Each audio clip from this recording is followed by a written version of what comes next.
Sən şəffaf məsələlərdə ağlın sözünə qulaq asmır, əməl etmir, ağıl gəlir, işdən düşür, görmür, sadə şey görə bilir. Bəzi şeyləri cəmiyyətə izah eləmək ona qarşı hörmətsizlikdir. Uşaq bağçası deyil ki, yetkin insanlardır. Zəhmət çəksin, ağlını işə salsın, başa düşsün. Niyə görə filankəs müdafiə olunmalıdır, niyə görə?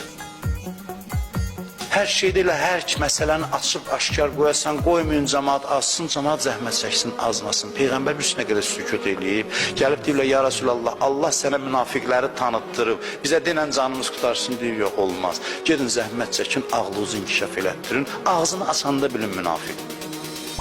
Niyyətini oxuyun, ağıllı, o qədər ağıllı və bəsirətli olun. Mən sizə bugün deyəcəm, sabah yeni nəsil formasızıq, yenə də kör. Kimsə nəsə deməlidir həmişə. Din ağıl tələb eləyir, ciddi ağıl tələb eləyir. Nə qədər hisslə, emosiyayla yaşayacaqsan, nə qədər? Nə qədər ağıl nurunu zəiflədəcəksən, hər söz səni oynadacaq yerindən, biraz emosiyalarına toxunan kimi haqqı batıllə qarışdıracaqsan, nə qədər axır, nə qədər bu davam eləyəcək? Zirək adamlar da istədiyi kimi istifadə eləsin səndən. Çünki görür emosionalsan, ağıl yoxdur deyə bir iki dənə qəlbə toxunan söz denən səni coşdursun. Bir iki dənə damarı tutub da görür ağıl yoxdur.